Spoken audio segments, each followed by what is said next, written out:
Coucou toi, ça me fait grave plaisir de te revoir sur ma chaîne ou de te voir pour la première fois. C'est la première fois que tu me rencontres. Hésite pas à t'abonner, surtout. Le plus important, clairement. Enfin, c'est ce qui nous aide le plus en tant que personne qui fait des vidéos sur l'internet. Voilà, sans plus attendre, passons à la suite de la vidéo.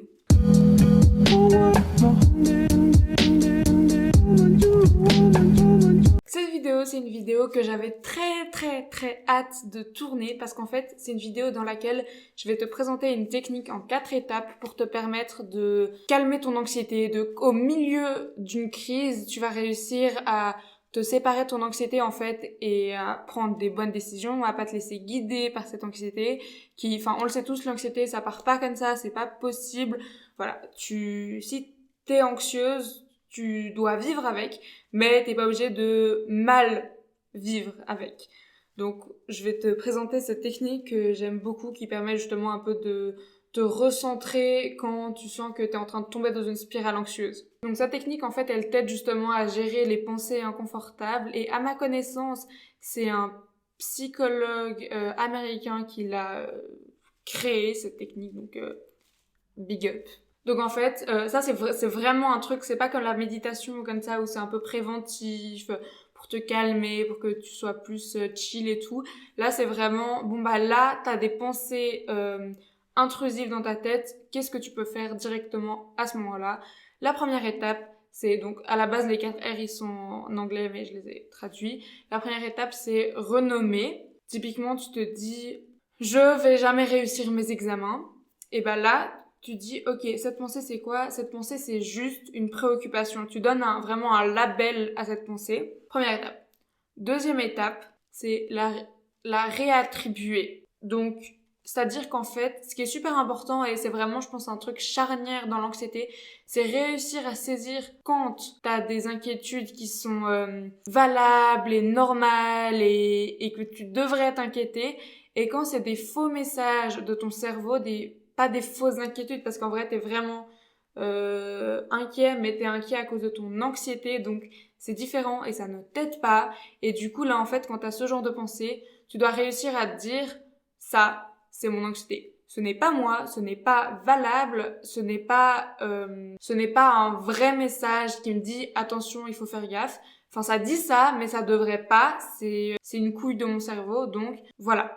Si t'arrives à déterminer que ça, c'est ton anxiété, ça, c'est déjà un grand pas. La troisième étape, ça s'appelle refocus. J'ai pas vraiment réussi à trouver d'équivalent en français, mais si t'as une idée, dis-le moi dans les commentaires. Donc là, en fait, le concept, c'est que, alors imagine bien, t'es en train de te dire, mon Dieu, je vais rater mes examens, t'es en pleine crise d'anxiété, t'as que des pensées négatives comme ça, et t'as déjà fait les 2 premières étapes où tu t'es dit, ok, alors, ça c'est une préoccupation, ça, c'est mon anxiété. Enfin, cette pensée est une préoccupation. Pourquoi est-ce que j'ai cette pensée qui me préoccupe?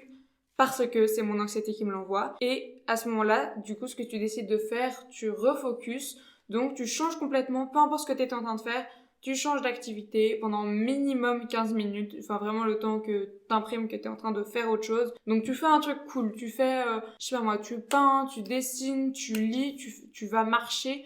Bref, tu fais autre chose, un peu pour que ton cerveau parte de cette pensée. Et c'est ça, en fait, c'est vraiment ça. C'est pour faire une coupure avec la pensée qui a été déclenchée donc par ce que tu faisais avant et ce qui va se passer après.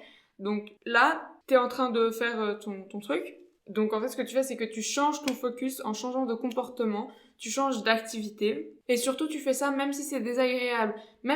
Parce que je suis sûre que même si tu kiffes peindre en temps normal, quand t'es en crise d'anxiété, t'as une réponse en fait instinctive, t'as envie du coup d'aller directement taffer sur cet examen que t'as si peur de rater, taffer compulsivement sans que ça marche réellement parce que c'est pas comme ça que tu taffes de manière productive. Mais ouais, t'as vraiment une réponse instinctive et du coup ça va être désagréable pour toi de faire cette autre chose, cette activité pendant 15 minutes, qui est de base une activité cool, mais pour toi ça va être désagréable vu que c'est pas ce que t'as envie de faire à ce moment-là. Mais c'est très important que tu le fasses quand même. Et ensuite on peut arriver à la 4e phase, qui est la dernière. Et c'est la réévaluation. Donc là, en fait, tu vas te poser des questions comme ma pensée était-elle réaliste? Et si oui, à quel point est-ce que c'était réaliste? À quel point est-ce que je risque réellement de rater mes examens? Et Et enfin, il y a 3 questions en tout. Mais en fait, ces questionnements, ça va vraiment te permettre de, vu que t'es parti du truc, t'as réussi à prendre un peu de distance avec ta spirale de pensée négative. Là, le concept, c'est vraiment d'arriver à répondre à ces questions en étant honnête avec toi-même et de manière objective. C'est vraiment le côté rationaliser ton anxiété, en fait. Et donc, la première question, c'est à quel point est-ce que ça risque d'arriver, ce scénario? Ensuite, tu dis, qu'est-ce qui se serait passé si j'avais fait ce que mon instinct me disait de faire, donc si j'avais taffé compulsivement tout en nourrissant mon anxiété du coup, vu que je me donne vraiment à elle, donc qu'est-ce qui se serait passé à ce moment-là? Et ensuite, tu te poses la question, qu'est-ce que j'ai envie de faire maintenant? Est-ce que maintenant, en ayant pris le temps, en m'étant rendu compte que j'ai paniqué peut-être pour rien, que je suis déjà bien préparée, mais que bon, ça fait pas de mal de relire tes notes encore une fois, calmement, en buvant un thé, enfin bref, un truc quand même bien, enfin assez chill, les gens pas axés sur ton anxiété et ton stress.